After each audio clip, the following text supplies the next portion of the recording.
사사기 13장. 이스라엘 백성이 또다시 하나님 보시기에 나쁜 일을 저질렀습니다. 그래서 하나님은 블레셋 사람이 이스라엘을 40년 동안 다스리게 하셨습니다. 소라성에 마노아라는 사람이 있었습니다. 마노아는 단지파 사람이었습니다. 마노아의 아내는 아이를 낳지 못했습니다. 여호와의 천사가 마노아의 아내에게 나타나서 말했습니다. 너는 지금까지 아이를 낳지 못했다. 그러나 이제 임신하여 아들을 낳게 될 것이다. 너는 포도주나 독주를 마시지 마라. 부정한 것은 아무것도 먹지 마라. 너는 임신하여 아들을 낳게 될 것이다. 아들을 낳으면 그의 머리를 깎지 마라. 그는 태어나면서부터 하나님께 바쳐진 나실인이 될 것이다. 그는 블레셋 사람의 손에서 이스라엘을 구원하는 일을 시작할 것이다. 마노아의 아내는 자기가 겪었던 일을 남편에게 말했습니다. 하나님께서 보내신 사람이 저에게 왔었어요. 그분의 모습은 하나님의 천사와 같았기에 너무나도 두려워서 어디서 왔냐고 물어보지도 못했어요. 그분은 자신의 이름을 말해주지 않았어요. 그러나 그분이 이렇게 말했어요. 너는 이제 임신하여 아들을 낳게 될 것인데 포도주나 독주를 마시지 마라. 부정한 것은 그 어떤 것도 먹지 마라. 그 아기는 태어나면서부터 죽을 때까지 하나님께 바쳐진 나실인이 될 것이다. 그 말을 듣고 마노아는 여호와께 기도드렸습니다. 주여, 주께서 보내셨던 하나님의 사람이 저희에게 다시 오기를 바랍니다. 그래서 우리에게 태어날 아기에 대해 우리가 어떻게 해야 되는지 가르쳐 주십시오. 하나님께서 마노아의 기도를 들으셨습니다. 하나님의 천사가 마노아의 아내에게 다시 나타났습니다. 그때 마노아의 아내는 들에 앉아 있었습니다.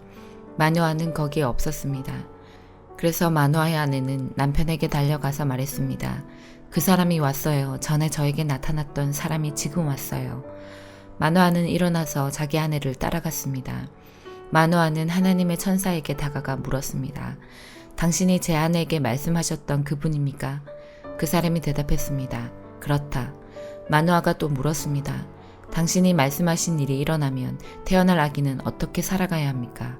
그 아기는 무슨 일을 해야 합니까? 여호와의 천사가 말했습니다. 너희 아내는 내가 전에 말한 모든 것을 지켜야 한다. 포도나무에서 나는 것은 무엇이든 먹지 말아야 하고 포도주나 독주를 마셔도 안 된다. 또 부정한 것은 무엇이든지 먹지 말아야 한다. 너희 아내는 내가 명령한 모든 것을 지켜야 한다. 마노아가 여호와의 천사에게 말했습니다. 잠시 동안만 여기 머물러 계십시오. 당신을 위해 염소 새끼를 요리해 드리겠습니다. 여호와의 천사가 대답했습니다. 내가 잠시 머무른다 할지라도 너의 음식을 먹지는 않을 것이다. 그러나 음식을 마련할 생각이 있다면 여호와께 태워드리는 제물인 번제물을 드리도록 하여라. 마노아는 그 사람이 여호와의 천사라는 것을 전혀 알지 못했습니다. 마노아가 여호와의 천사에게 말했습니다. 당신의 이름이 무엇인지 알고 싶습니다. 이름을 알아야 당신이 말씀하신 것이 이루어질 때 당신께 영광을 돌릴 수 있지 않겠습니까? 여호와의 천사가 말했습니다. 왜 내 이름을 묻느냐? 내 이름은 기묘이다.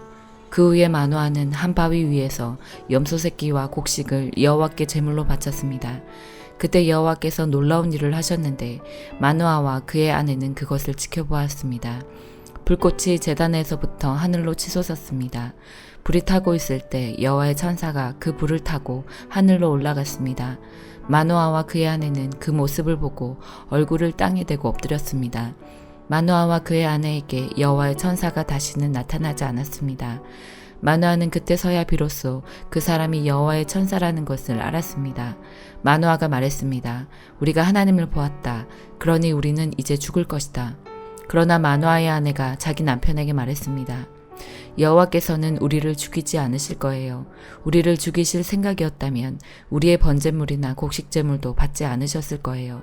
또 여호와께서는 이 모든 일을 우리에게 보여주지도 않으셨을 것이고 말씀해주지도 않으셨을 거예요. 마노아의 아내는 아들을 낳았습니다. 그리고 이름을 삼손이라고 지었습니다. 삼손은 자라나면서 여호와의 복을 받았습니다. 삼손이 소라와 에스다올 성 사이에 있는 마하네단에 있을 때에 여호와의 영이 그의 안에서 일하기 시작하였습니다. 사도행전 17장. 바울과 실라는 암비볼라와 아볼로니아를 지나 데살로니가에 도착했습니다. 거기에는 유대인 회당이 있었습니다. 바울은 습관대로 회당으로 들어가 3주에 걸쳐 성경을 가지고 유대인들과 토론을 했습니다. 바울은 그리스도가 고난을 받고 죽은 자 가운데서 다시 살아나야 한다는 것을 설명하고 증명했습니다. 그리고 내가 여러분에게 전하고 있는 이 예수님이 바로 그리스도입니다 라고 말했습니다. 유대인 중에 그 말에 설득되어 바울과 실라를 따르는 사람들이 생겼습니다. 하나님을 경외하는 많은 그리스도인들과 적잖은 귀부인들도 바울을 따랐습니다. 그러나 유대인들이 이들을 시기하여 시장에서 불량배들을 모아 폭동을 일으켜 도시를 혼란에 빠지게 했습니다. 그들은 바울과 실라를 군중 앞으로 끌어내려고 야손의 집으로 쳐들어갔습니다. 그러나 바울과 실라를 찾지 못하자 그들은 야손과 다른 형제 몇 사람을 마을의 관원들에게 끌고 가서 큰 소리로 외쳤습니다. 가는 곳마다 문제를 일으키던 사람들이 여기에도 나타났습니다. 그런데 야손이 그들을 자기 집으로 맞아들였습니다. 그들은 모두 가이사의 법을 어겨가며 예수라 하는 다른 왕이 있다고 말하면서 황제의 명령을 거스르는 행동을 합니다. 무리와 마을의 관원들은 이 말을 듣고는 당황하였습니다. 그러나 마을의 관원들은 야손과 다른 신자들에게서 보석금을 받고 그들을 풀어주었습니다. 밤이 되자 신자들은 곧바로 바울과 실라를 베레아로 보냈습니다. 바울과 실라는 베레아에 도착하여 유대인의 회당으로 들어갔습니다. 베레아 사람들은 데살로니가 사람들보다 더 고상한 성품을 가진 사람들이었습니다. 그들은 바울과 실라의 말을 열정적으로 받아들였으며 바울이 한 말이 사실인지를 알아보려고 날마다 성경을 연구했습니다. 그래서 그들 가운데 믿는 사람이 많이 생겼습니다. 뿐만 아니라 그리스도의 기부인과 남자들도 적지 않게 믿게 되었습니다. 그러나 데살로니가의 유대인들은 바울이 베레아에서도 하나님의 말씀을 가르친다는 것을 듣고 거기까지 가서 사람들을 선동하고 소란을 피웠습니다. 그래서 형제들은 급히 바울을 바닷가로 보냈습니다. 하지만 실라와 디모데는 베레아에 그대로 남아 있었습니다. 바울을 수행하던 사람들은 바울을 아테네까지 인도하였습니다. 그들은 가능한 한 빨리 실라와 디모데를 바울에게로 데려오라는 지시를 받고 베레아로 돌아갔습니다. 바울은 아테네에서 실라와 디모데를 기다리고 있는 동안 온 도시가 우상들로 가득 찬 것을 보고 대단히 화가 났습니다. 그래서 바울은 회당에서 유대인들과 하나님을 경외하는 그리스도인들과 토론을 벌였습니다. 그리고 광장에서 만나는 사람들과도 날마다 토론하였습니다.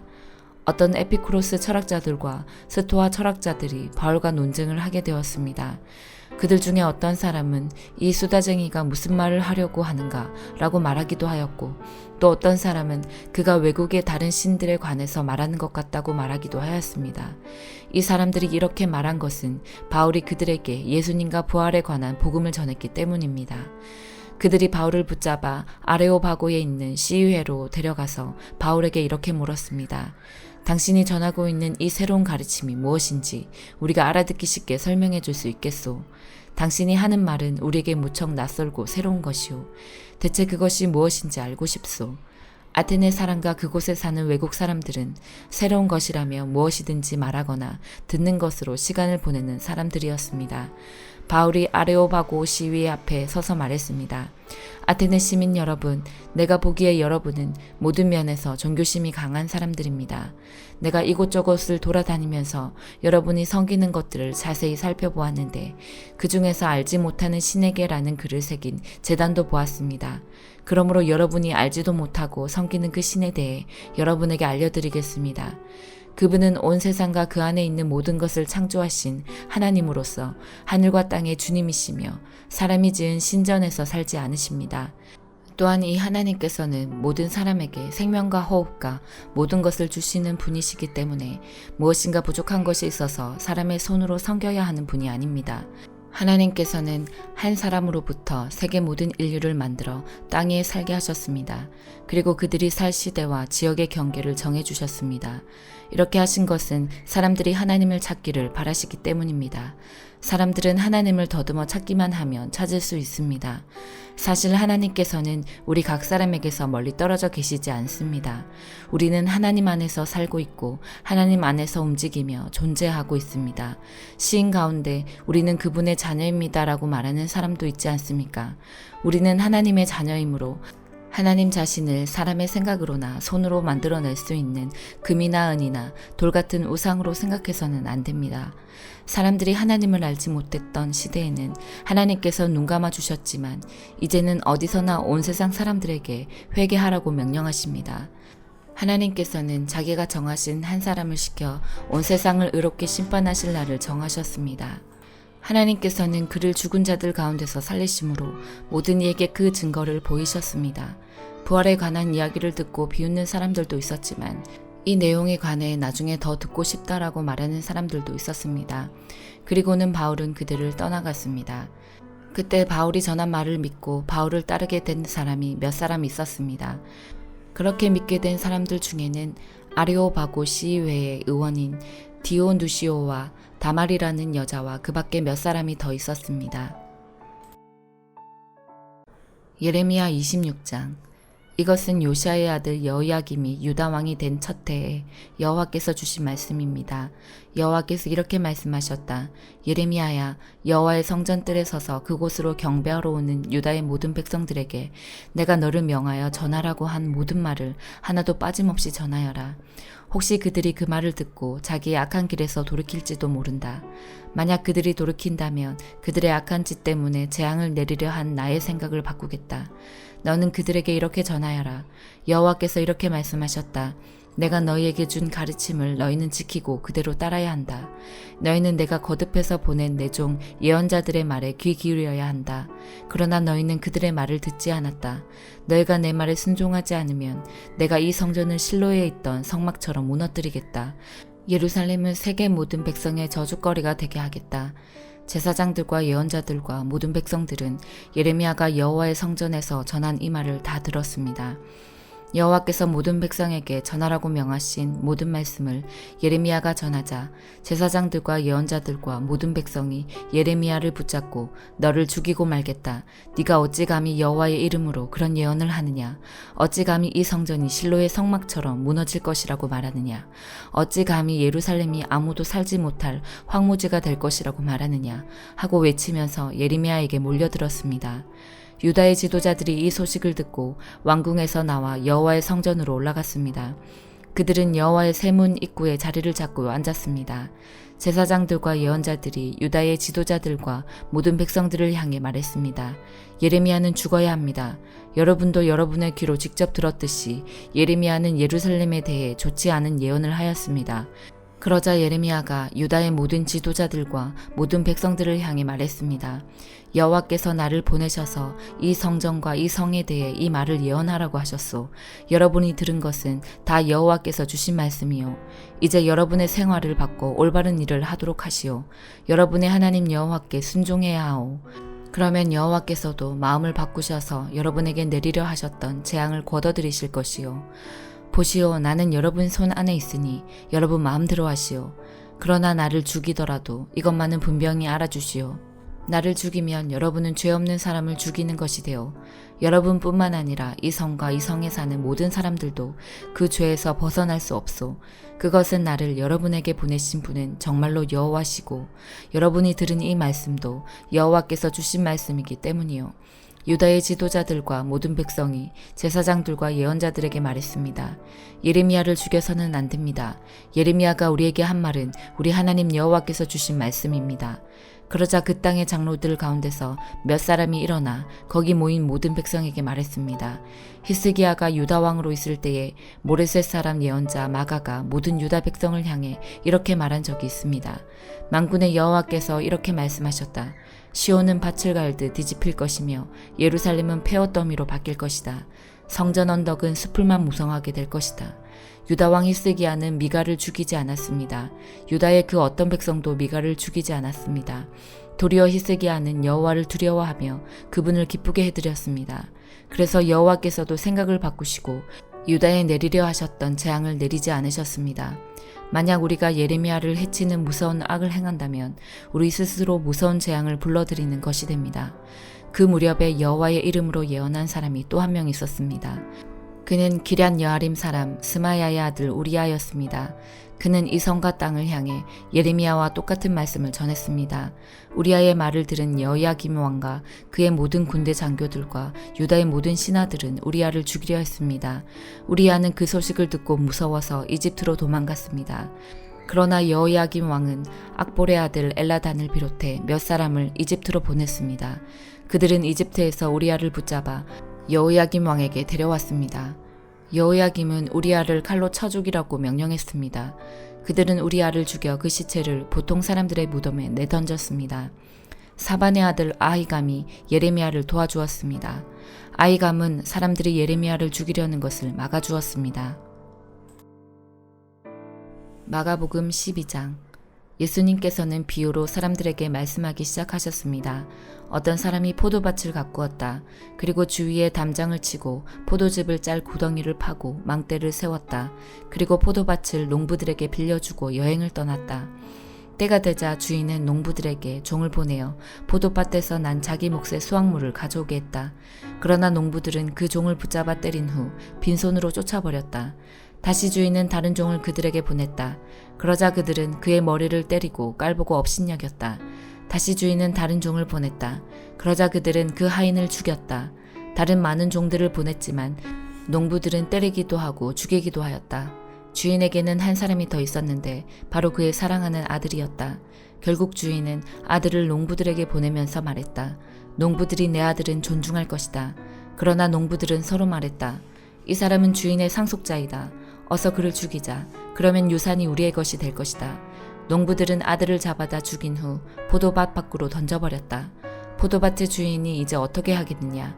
그는 포도밭에 가서 농부들을 다 죽이고 포도밭을 다른 농부들에게 줄 것이다. 이런 성경 말씀을 읽어보지 못했느냐. 건축자들이 버린 돌이 집 모퉁이의 머릿돌이 되었다. 이는 주님께서 하신 일이다. 이것이 우리 눈에 놀랍지 않은가.